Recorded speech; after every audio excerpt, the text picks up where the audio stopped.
It's your boy once again, the real Grimmy Tim, and today we are coming with some brand new Final Fantasy XIV content. Now, normally, as you guys all know, I try to bring you Modern Warfare 3 content, but if you haven't caught up on the streams, as you may not be aware, I was recently banned on Modern Warfare 3, not because I was hacking or anything, but because my Activision account got hacked. And after I went through the process of reclaiming it, I was informed that the person who had hacked my account had done some, let's just say, unsavory things using my account. So, because my name was the one that was on the account, I was banned. So, we're going to give up on Modern Warfare 3. I've appealed it. They won't reverse it. So, we're just going to go ahead and start playing Final Fantasy XIV. I love Final Fantasy XIV. I've been playing it forever.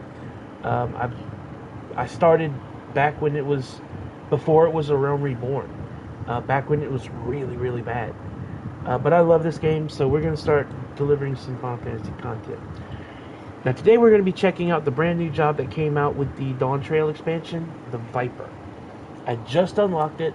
I haven't gone over anything. You can even look at my hotbar. I haven't assigned any of my buttons yet. So let's go ahead, take a look at the class, and see what it's about. So, Viper engages enemies mainly through the use of 3-step combos. Okay, so it's a 1-2-3, just like most melee DPS, with the exception of Monk, but, you know, Monk's awesome. The primary combos beginning with either Steel Fangs or Dread Fangs, so they've got 2 starters. Okay, kind of like Monk. The third step can end with one of several weapon skills, each of which grants the effect to strengthen a different combo ending action. Again, a lot like Monk. For those of you who don't play Monk or don't play Final Fantasy XIV, among the melee DPS, Monk is unique. Like most other melee DPSs, they got their 1-2-3 combos, which is you hit button 1, that gives you an effect that goes to button 2, that gives you an effect that goes to button 3, that gives you an effect that recycles back over to button 1. But Monk is different. Monk has 2 1-2-3 combos. For those of you who are in the fighting game scene, think of it like target combos. But Monk has 2 different ones, whereas most of the other DPS only have one 1-2-3 combo. Monks can either start with Snap Fist, or they can start with Shattering Fist. I think that's what it's called. I haven't played Monk in forever. Last time I played Monk, I took Monk through the Endwalker. That was my class I played up through Endwalker, and then I switched over. Once I was finished with it and I started raiding, I started playing Warrior again. But that's basically it. Depending on what you're doing, what you're fighting, you either use your AoE combos or you use one of your target. Let's call them target combos. And depending on which one you use, it grants different effects. And depending on the position you're in, you'll use a different one. In fact, it's like optimal to cycle through both of them. Like you start with one, which buffs you, and then will buff the second combo. Then you go through the second combo, which usually debuffs whatever you're fighting. And then you go back through the first combo to rebuff yourself, and you go back to the second combo to debuff. Monk is a thing. Like and with the rework, you go through. You now have to choose which combo to go through to gain different stacks. Different stacks give you special abilities, but that's kind of how Monk works.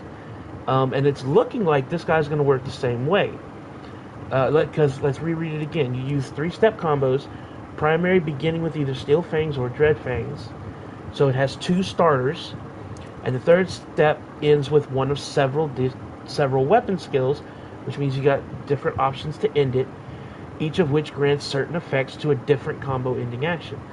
So you start with one or the other, and then you go through the second stage, and it sounds like you have different options for your final hit, each one granting different effects. And depending on what you're doing or what buffs you have up, which ones are fixing to run out, that's how you choose what you pick. The glow of Viper's Sight's blades, which is your job meter, which, if you look, hang on.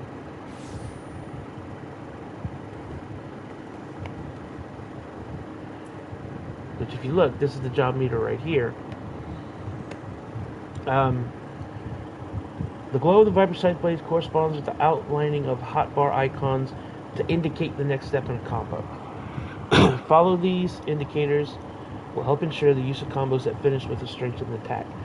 Okay, so it looks like your job meter, much like Monk's, is going to glow or highlight with different options, and depending on what's glowing and what's not glowing, that's how you determine which option you need to go with. You view the job gauge descriptions only for the actions and traits. Okay, so that's the job gauge right here. Okay, so let's take a look at what he has. Okay, that's the roll stuff. All right, Steel Fangs. So this is the starter, or at least this is your first starter. Potency of 200. That's actually pretty high for a combo starter. Okay, and Dread Fangs looks like it's your second one. Delivers an attack with a potency of 140, which is a little weaker. Like I said, 200 is kind of high for a starter. Additional effect. Afflicts target with Noxious Gash. Increases damage you deal by 10%, duration 20 seconds. Extends Noxious Gash's duration by 20 seconds to a maximum of 40 seconds. Okay, so it looks like this is what you're actually going to start with, because this inflicts a debuff that increases your damage, and hitting them with it again increases the duration. So let's put this on our starting line, and we'll put Steel Fangs here as our secondary starter. Writhing Snap delivers a ranged attack with a potency of 200. So this is your ranged. Steel Maw delivers an attack with a potency of 100 to all nearby enemies. So this is your AoE starter. Dread Maw delivers an attack with a potency of 80 to all nearby enemies. Additional, afflict targets with Noxious Gash. Okay, so this is the AoE version of Dread Fangs, and this is the AoE version of Steel Fangs. Okay, so these are your your combo starters. If I'm understanding correctly, like just getting into the battle, this is what you're gonna start with. Or this, if you're single target, right? This is what you're gonna start with. You're gonna go through your 1, 2, 3 combo, and the next time it cycles around, if I'm thinking correctly, you hit them with it again. You go through your 1, 2, 3 combo. This gives you the maximum effect of this Noxious Gash effect. And then, because now they're taking more damage, then you hit them with Steel Fangs, and that brings you into your second target combo. And you can do that for a couple of rotations, in which point you switch back here. I think that's what it's probably going to be optimal, but we'll see. Rush to a target enemy or party member's location. So this is your rush or your gap closer. Serpent's Tail changes Death Rattle or Last Wish when requirements for execution are met. So this might be your big button, like your damage button. So we'll put that there for now. Dreadwinder delivers an attack with a potency of 450. Additional effect, afflicts target with Noxious Gash. Increases damage dealt by 10%, duration 20 seconds. Extends Noxious Gash duration to 20 seconds for a maximum of 40 seconds. Maximum charge is 2. Shares a recast timer with Pit of Dread. So,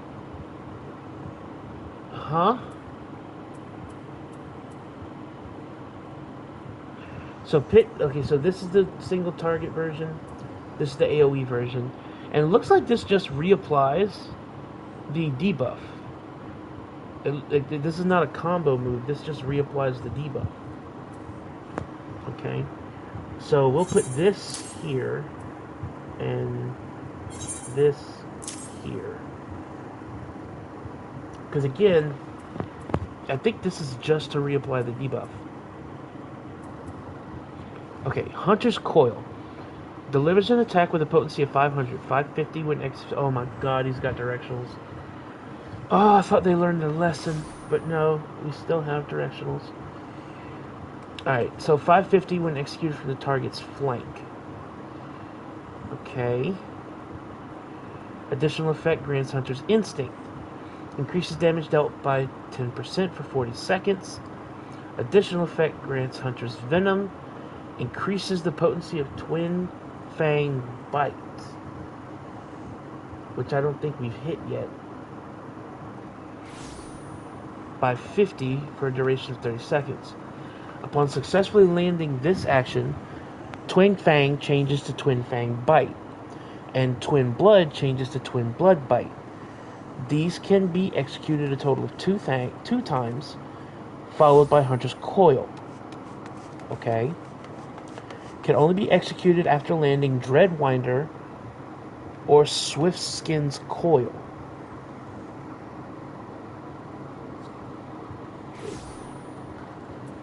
So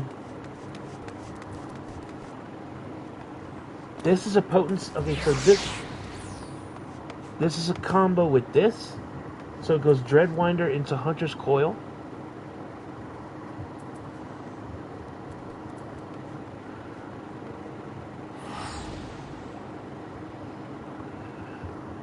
Which is the Swiftskin's Coil is the next move.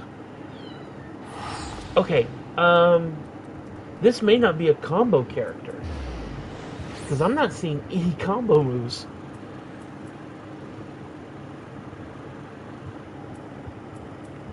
And these aren't unlocked yet. I'm stuck because I'm only a level 80. Okay, list of actions that cannot be assigned to the hotbar.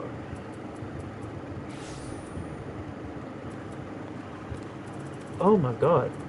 Okay, so this character has no combos. If this is all about just buttons. Like, he's just a button masher. Okay. Hunter's Coil goes on the flank and can only be executed after landing Dreadwinder.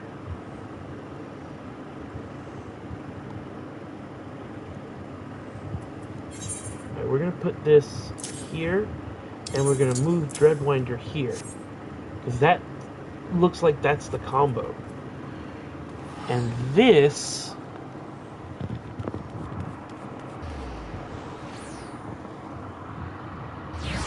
okay, delivers an attack with a potency of 500, 550 when executed from the rear. So Hunter's Coil is the flank, Swiftskin Coil is the rear. Okay, grants Swift Scaled. Reduces weapon skill cast time and recast time, spell cast time and recast time, and auto attack delay by 15%. Duration 40 seconds. Additional effect grants Swiftskin's Venom. Increases the potency of Twin Blood Bite by 50. Okay.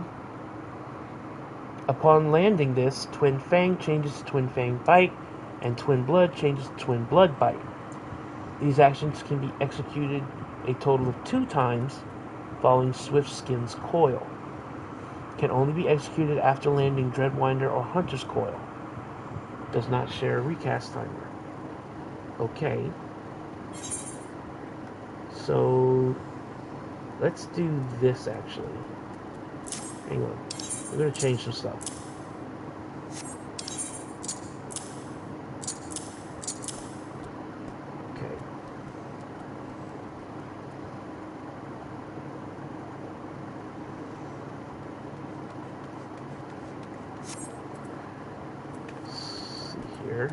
Alright. Pit of Dread. This is the AoE. Speaking of... Oh, damn. Okay. I didn't want to do that yet.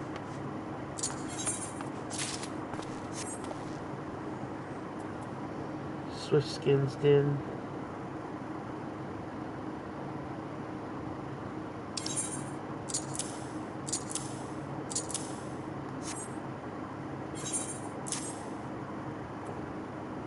Twin Fang.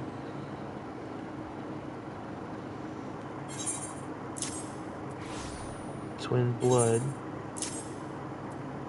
And I haven't unlocked anything else yet. Okay. Okay. And that's what everything changes to. We'll put Bloodbath because that's needed. I don't really use True North too much, so we'll just put that there. Okay. Ooh, I dig the idle stance. That actually looks pretty cool. Now, this is not the job gear. This is partially... Huh? Unable to display this feature has yet to be unlocked. There's a face wear option now? But yeah, this is the augmented Crypt Lurkers level 80 like augmented gear. It's a Tombstone gear. I still have this left over from my ninja. But we can go ahead and take a look at the job gear.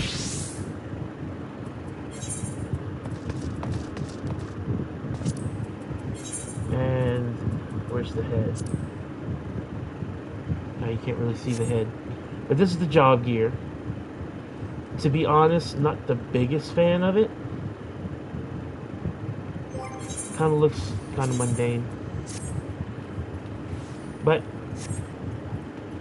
alright, so currently we are Tombstone poor, and I want to get the rest of the augmented Crypt Lurker gear for this class, which you should have.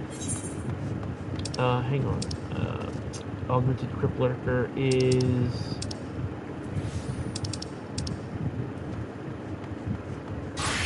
Yulemore, I think?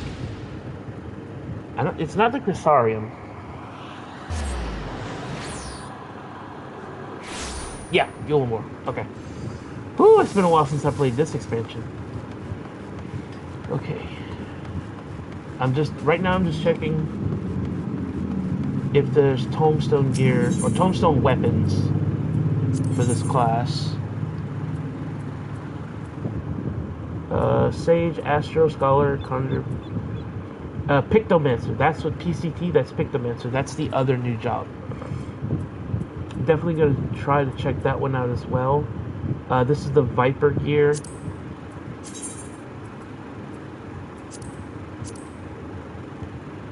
They don't look bad.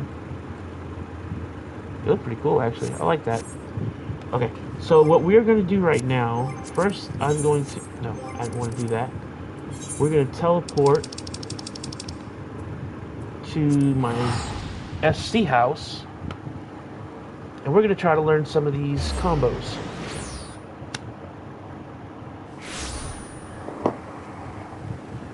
Alright, and after that, we're going to do some dungeons. Okay, so that applies.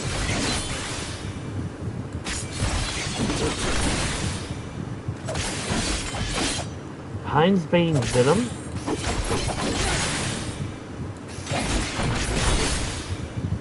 Flankstone Venom.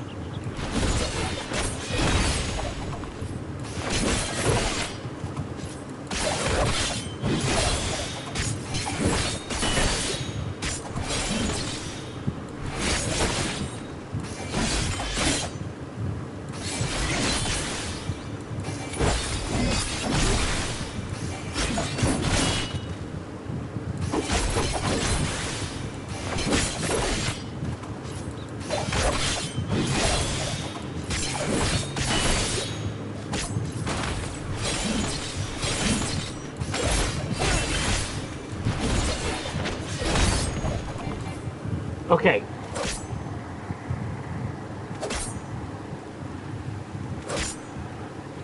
Loving the animations.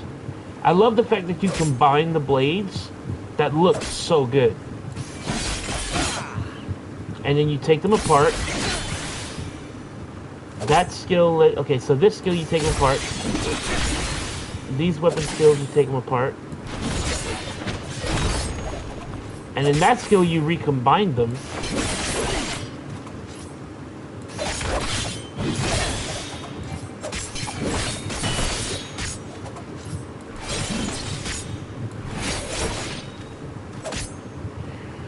Okay, so I think this guy is just buttons the character. And what I mean by that is... Okay, so here's what I'm seeing.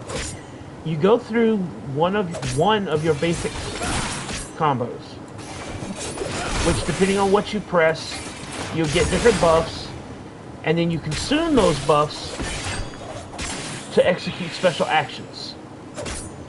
Okay? So for example, I use Dread Flame, that applies Noxious Gash.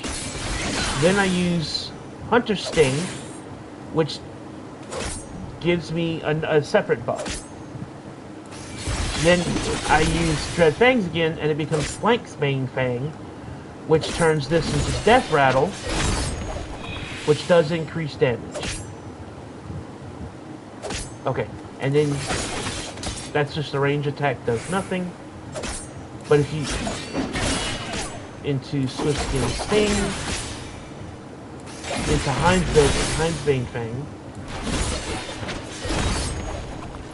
Okay, wait. Okay, wait.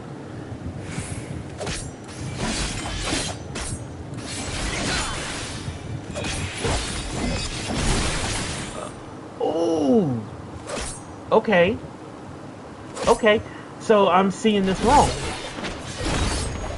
Okay, so each button is its own combo. Okay, so follow me here. I'm gonna use Steel Fang. Steel Fang turns into Hunter Sting. Hunter Sting becomes Flank Sting Strike.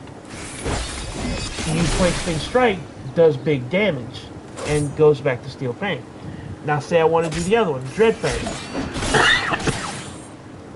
Dread Fang becomes Swift Skin Sting, which becomes Hindsbane Fang, which is the big, well, not big, but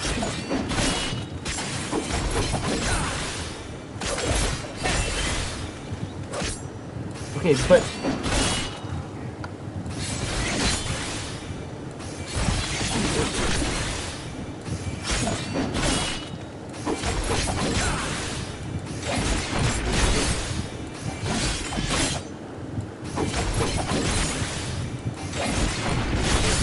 okay, I think I'm seeing how this works. Okay, I think I see how this works. Again, each button is its own combo. Steel Fang turns into part 2, turns into part 3, and then resets. Same with Dread Fang. But here's the thing. If I use Dread Fang, the other one still becomes Hunter Sting. But this one's highlighted. So I'm going to reuse that. That gives me a separate buff. And then I reuse that, and it hits harder, gives me Hindstung Venom. What the hell does that do? Potency increase, damage delta increase. So I think what you want to do is you just press whatever's highlighted, and then you end it with Death Rattle, which is big damage.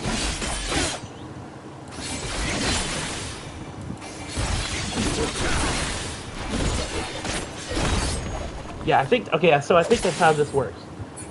Okay, so reset. Okay, so we need to change this up.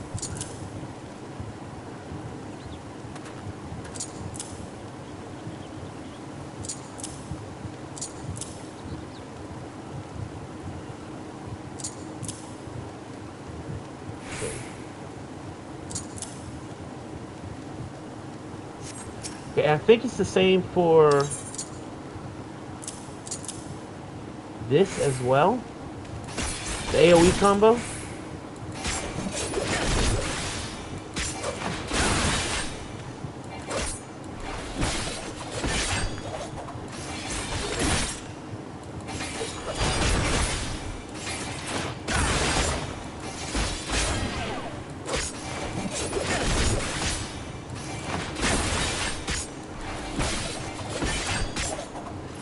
Okay, yeah. So it's the same. Okay. Okay. So it's actually super simplistic. You have to know the 1, 2, 3 because each button is its own 1, 2, 3. Not sure how I feel about that, to be honest. Because I feel like I don't want to be this guy. I really don't. I'm not a gatekeeper. I'm not. But hear me out. I feel like they're making all of this hella easy, which has a place for the casual gamer just going through the story. They don't really do anything in the raids. They don't really mess with like in-game content or savage content or anything like that. This type of stuff is fine. But I feel like when it comes to doing things like in-game content and these savage raids, I feel like there should be a level of what's the word I want to use here? Not skill, but expertise. Let's say that there should be a level of expertise that goes into learning these characters and learning their combos, learning what's optimal. Okay, and I feel like as the game gets older, SquareSoft or Square Enix, excuse me, is moving towards a more, we're just going to make this as easy as we can to attract more casual players. And while I'm sure there's level of nuances to this new job that I haven't even, like, I just picked it up. So obviously I don't know everything about it. I just got to learn as I go. But like I was saying, there's got to be a level of expertise that comes with having the multiple buttons. Okay, having the button 1, button 2, button 3, and having button 3 apply a certain effect, a buff or a debuff, and then having button 1, button 2, optional button 3 extends debuffs or applies a buff or applies a new debuff, and then knowing which combo to use during which phase of certain fights. I feel like all that is just turning into unga bunga press one button, you know? And again, I'm not trying to gatekeep. I'm not that guy. I'm really not. But I just, like I said, I feel like that's where kind of the direction this game is going. But maybe I'm crazy, maybe I'm wrong, I don't know. But let's see about unlocking. Okay, so the Viper was in Ulda, because I want to go ahead and unlock the Picta Sorcerer, or Picta Mage, or whatever it's called. I want to unlock that too. So I'm trying to think if it would be in Limsa or if it would be in Gridania. Because Gridania is usually where the mage's stuff is, but Limsa was where you unlocked Arcanist.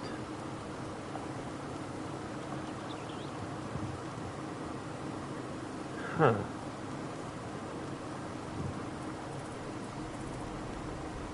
I think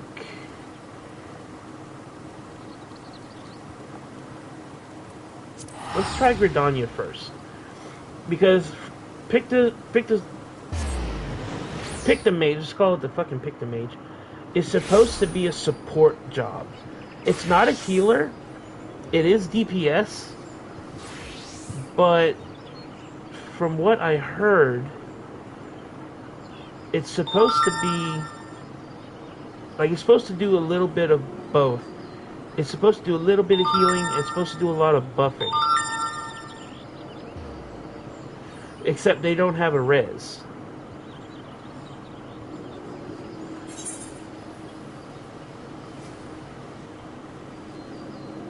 At least that's what I heard. Okay.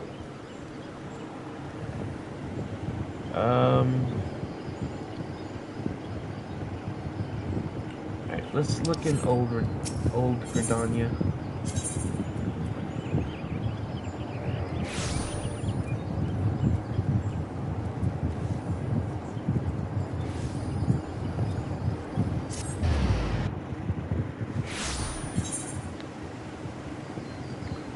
Wait.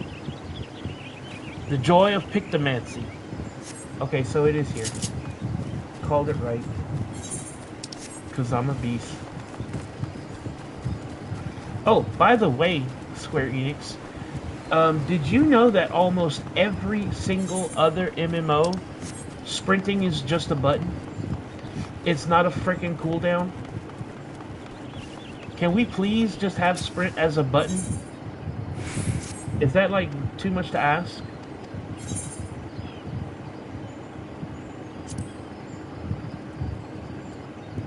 And for those of you sitting in your chairs screaming at me, you're not reading. I don't read.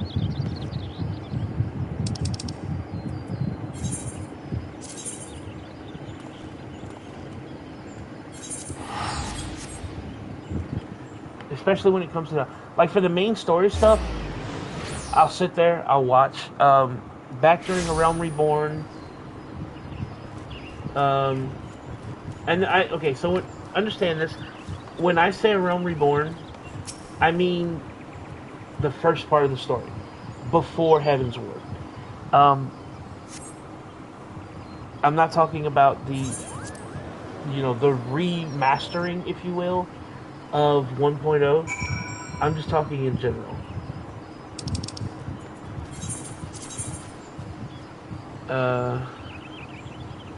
So it's by the roost.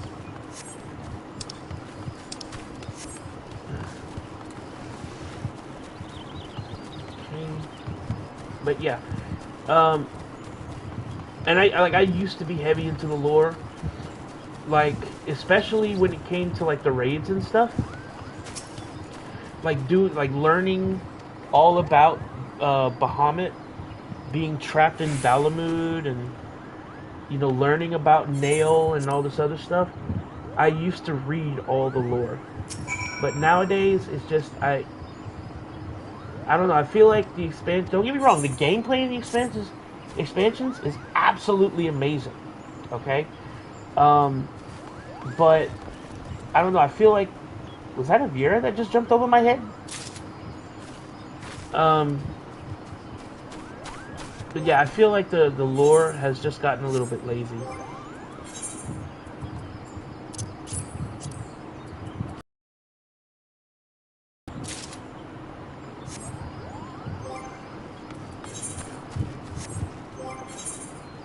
Okay.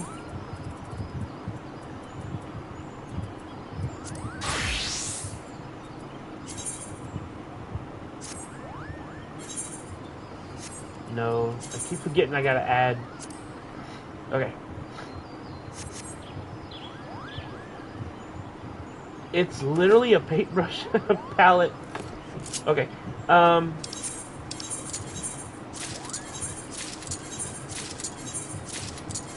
for those of you wondering what I'm doing, whenever first time you equip a new job, it auto assigns all your buttons. I'm not a fan of that. I want to assign my own buttons. Okay, so we go to actions and traits. Oh wait, before we do that, we gotta read. What the fuck? I didn't even notice that. Canvases. Your job gauge is canvases and an art palette? Okay. Pick them as choose the stave for a brush, painting their imaginings upon a canvas and bringing them to life through magic. By utilizing the creature canvas, weapon canvas, and a landscape canvas, a variety of effects can be produced. Creature motifs are painted on creature canvas and can be rendered to life through living muse, simultaneously granting a depiction of the rendered motif. Assembling depiction of palm and depiction of wings creates a movable portrait, allowing the execution of Mog of Ages. Weapon motifs are painted on the weapon canvas and can be rendered to life through steel muse. When a hammer is painted on the canvas, striking muse can be performed, allowing the execution of hammer stab. Landscape motifs are painted on the landscape canvas and can be rendered to life through scenic muse. When starry sky is painted on the canvas, starry muse can be performed, increasing the damage dealt by self and party members. Okay. So it looks like you're going to paint, your buttons are going to be a combination of paintings followed by a button to channel them, which is going to grant certain effects. Okay, the palette gauge. The palette gauge and white paint can be accumulated by executing certain aether hue spells. Once your palette is sufficiently saturated with aether, You can consume a portion of the pallet gauge to execute subtractive pallet, which will temporarily alter the properties of your Aether Hue spells, significantly enhancing them. Additionally, white paint can be spent to execute Holy in White. Okay, I'm assuming the rainbow color gauge is your Aether paint. That's like the one that goes to activate like your spells and stuff. And the white paint is the dots that are around the edge, like here. Like this is your Aether paint, and then this is your white paint. That's what I'm thinking.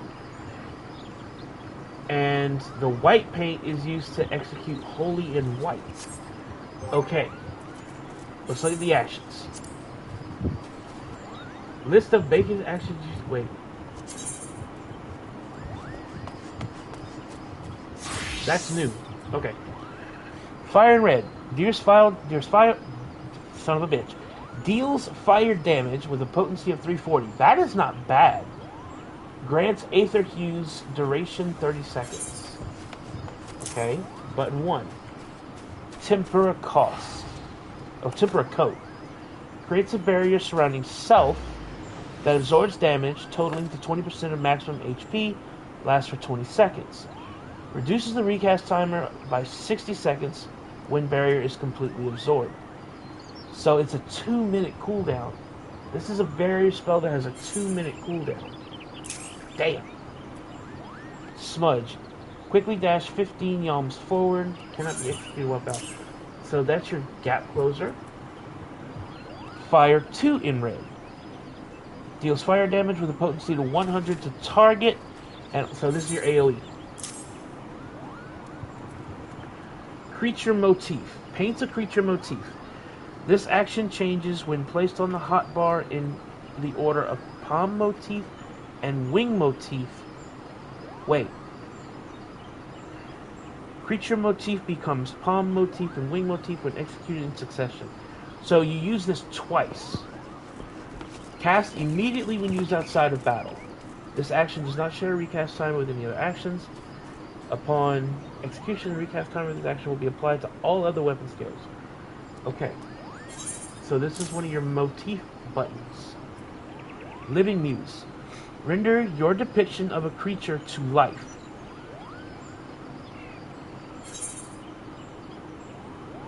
Wait.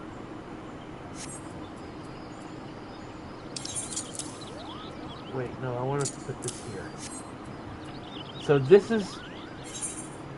is what you use to, like, once you've got your paintings, this is what you use to, like, activate them, I think. Mog of the Ages.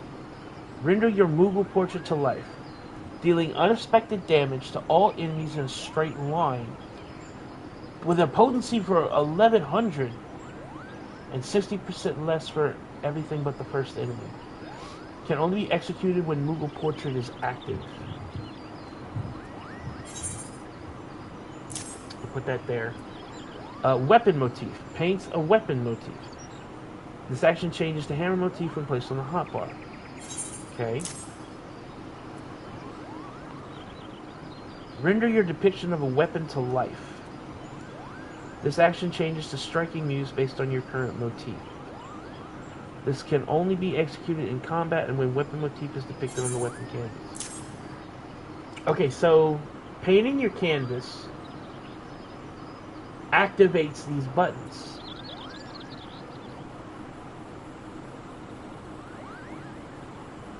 Okay. Hammer stamp.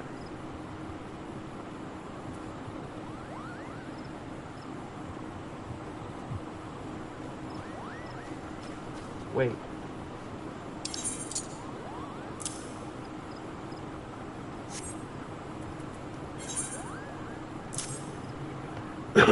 So you have to paint the thing, then activate the thing, and then that gives you your button?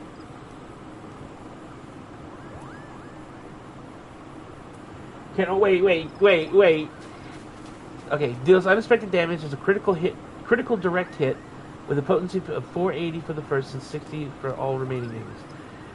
Oh, okay, can only be executed while under the effect of hammer time. Okay, okay, game. Okay, that was good. That was good. I give Square Enix credit for that one. Even, I mean, okay, that was that was good. Okay, deals ice damage with a potency of 630, grants Aether Hues for 30 seconds, can only be executed under the effect of Subtractive Palette. Okay, so this is your big button. So fire is your base spell. Ice, okay, so it looks like once you get paint, then you can cast these. Okay, Subtractive Palette. Grants 3 stacks of Subtractive Palette. Cannot be cast while under the effect of Subtractive. Okay, so you use fire to build paint, activate this, and this gives you your ice spells. And your ice spells, it looks like they're your big hitters. Because fire is 340, blizzard is 630. So it's like almost double. Alright, and then we got landscape motif.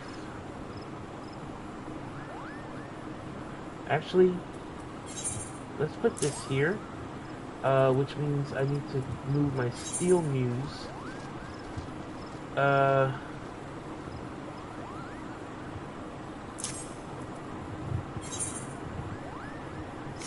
You don't really need a gap closer on a mage, but okay. Scenic Muse, this activates your scene painting. Log of the Ages, we'll put this here. And then Holy in White. Okay, so this is your Holy spell. Deals unexpected damage to target and all enemies nearby with a potency of 420 for the first, 60% less for all remaining. Can only be executed while under the effect of white paint. Cannot be executed while under the effect of monochrome tone. Costs 1 white paint. So this is your Holy spell. We'll put that there. I haven't unlocked this yet. Tempera Grassa. Removes Tempera Coat to create a barrier around self and all nearby party. Wait, isn't Tempera Coat your... Okay, so... Tempera Coat's your barrier.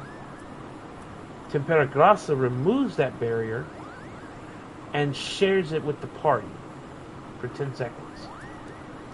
Common in black, deals unexpected damage to target and all enemies nearby.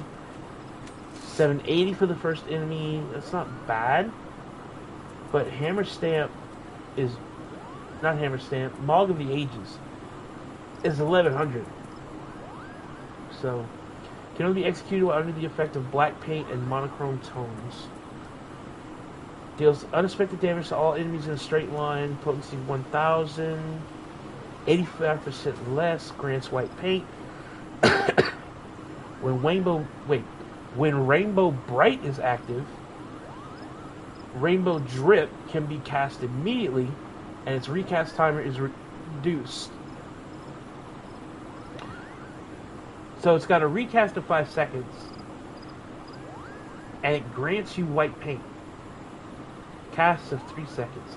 But it looks like you want to cast it when you have Rainbow Bright.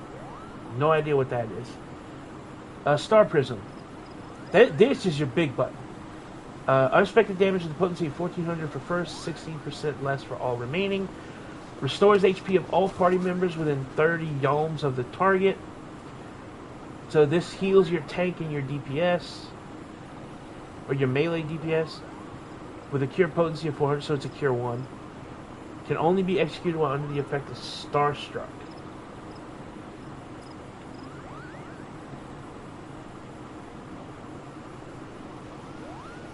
Wait, fire becomes arrow, ice becomes water.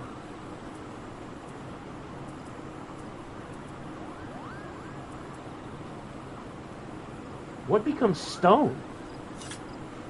Blizzard and cyan? Oh, so blizzard becomes stone. What becomes water? Oh, arrow becomes water. Huh?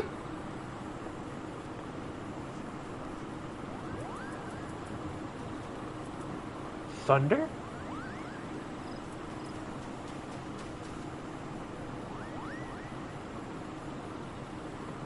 Okay, we gotta try some of this out. Okay. So they get maim and mend.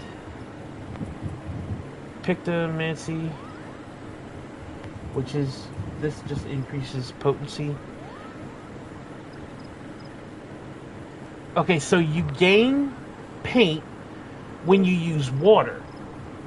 How do you use water?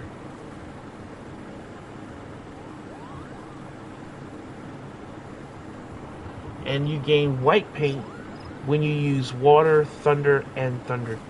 Or when you use water and thunder. So use water to get palette gauge, and then you use thunder to get white paint.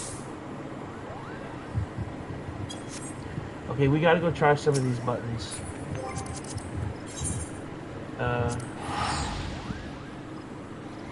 Okay. And yes, I did get the digital collector's edition, so I did get the Chocobo brush. Cast Glamour.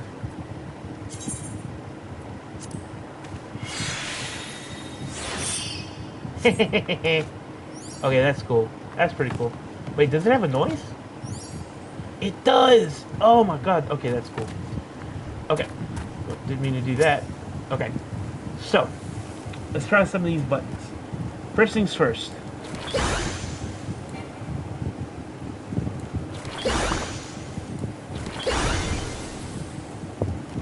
Okay.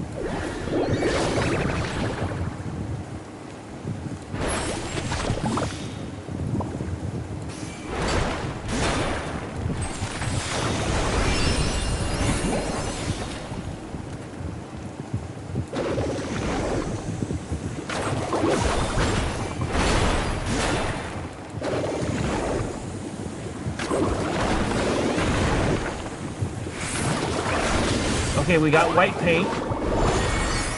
We used Holy.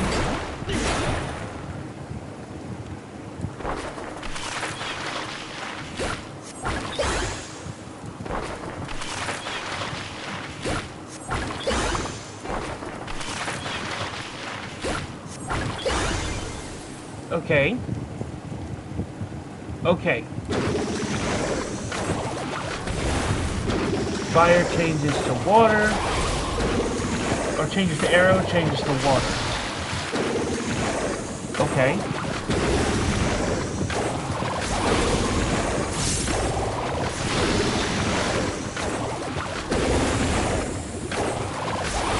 So it's a mage with a combo.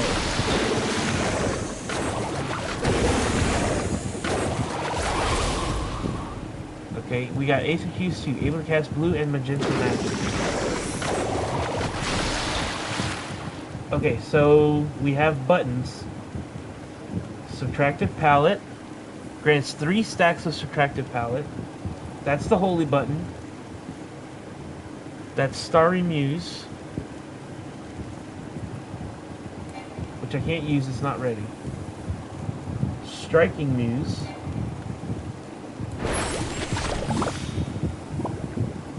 Which gives me Hammer Time.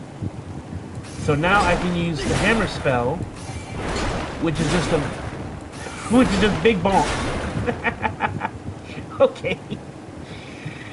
I can also use Winged Muse. Okay, so that eats up my Moogle and changes something?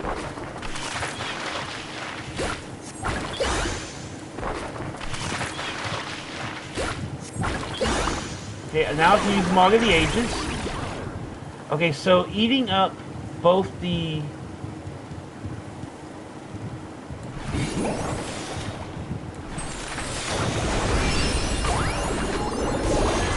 Okay, now I have Subtractive Spectrum, which gives me Subtractive Palette, and Starry Muse, which increases my damage.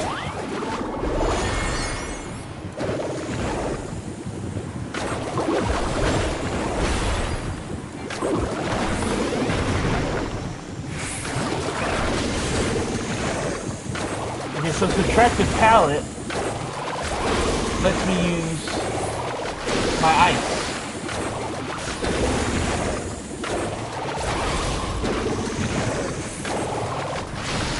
Right? Okay, so I use Subtractive Palette. Now I can use my ice spells. Or my ice spells. And stone. And thunder. Which hit pretty hard. Whereas the fire, arrow, and water don't hit, except for water. Water hits pretty hard. And white paint lets me use holy, which is okay. Tempura coat gives me my shield. This is the AoE.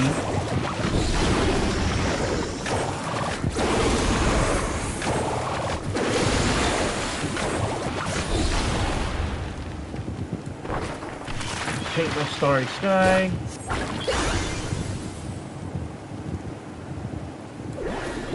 Muse, which lets me paint the wings, which lets me get Winged Muse, which lets me execute Manga of the Ages. Okay. Hammer lets me use Striking Muse, which gives me hammer, which gives me Onga Monga times 3. Okay. Scenic Muse will let me use my landscape, which basically just increases my damage.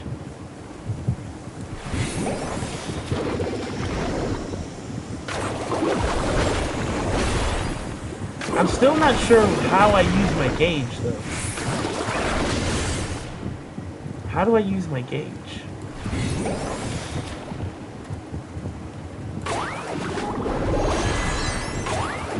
You totally use the white paint. Okay, it looks like your APQ stacks don't degrade, so you can save them, or you can hold them, which I like.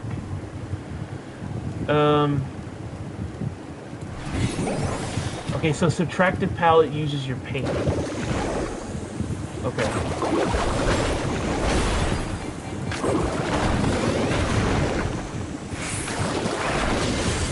Okay.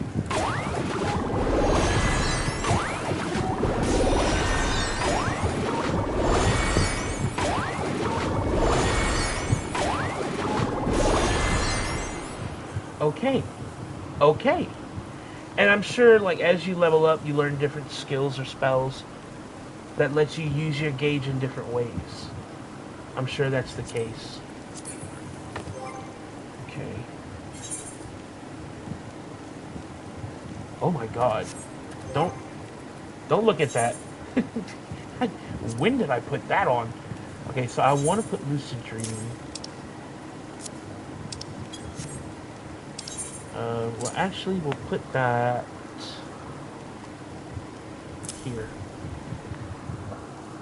Okay, this seems like a really fun job. And it's, this, of the two new ones, this is definitely the one that I think is going to be more fun. And it's going to be more intricate. Because, like, knowing, one, you got to keep track of your palette. Two, you got to keep track of your paintings. You gotta know which part of the fight you're going to be in. Like if it's a burst phase, if you need to execute your landscape so you can boost your damage. If you can go ahead and burn your hammers so that you can, like, get burst damage. If you need to execute your moggles so that you can get that AoE in. You know, it looks like this is definitely going to, of the two, this might be the more interesting job, not going to lie. But I'm not disappointed with Pictomancer. Viper, it's not bad. I'm not going to say it's a bad class. just doesn't feel like as good as it could have been. I do recognize that there is some complexity to it, because you have to, like, there's obviously, just like, well, no, I don't think there's any, well, you know, just like Monk, you have to know which stance you're in, which buttons to use. You have to know which button applies which buff so that you can reapply it. I mean, there is intricacy to the class, but of the two, I feel like Pictograph is going to be the more intricate one, and because of that, I feel like it's going to be the more interesting one. But I'm going to call this video here. We're definitely going to try taking this into dungeons in the next video to start leveling them up. Maybe try to get some more gear for them. If you're new to the channel and you found yourself enjoying the video, go ahead and drop a like. If you didn't enjoy the video, just go ahead and dislike. But let me know what type of content you want to see in the future. Also, make sure you hit that subscribe button and turn on your notifications so you don't miss any uploads. And once again, I want to thank everybody for all the love and support. If we can, let's try to get this video up to let's say 600 likes. That way I know you guys want to see more Final Fantasy content in the future. Once again, it's your boy, the real Grimmy Tim. And I'll catch you guys in the next episode. Peace out, everybody.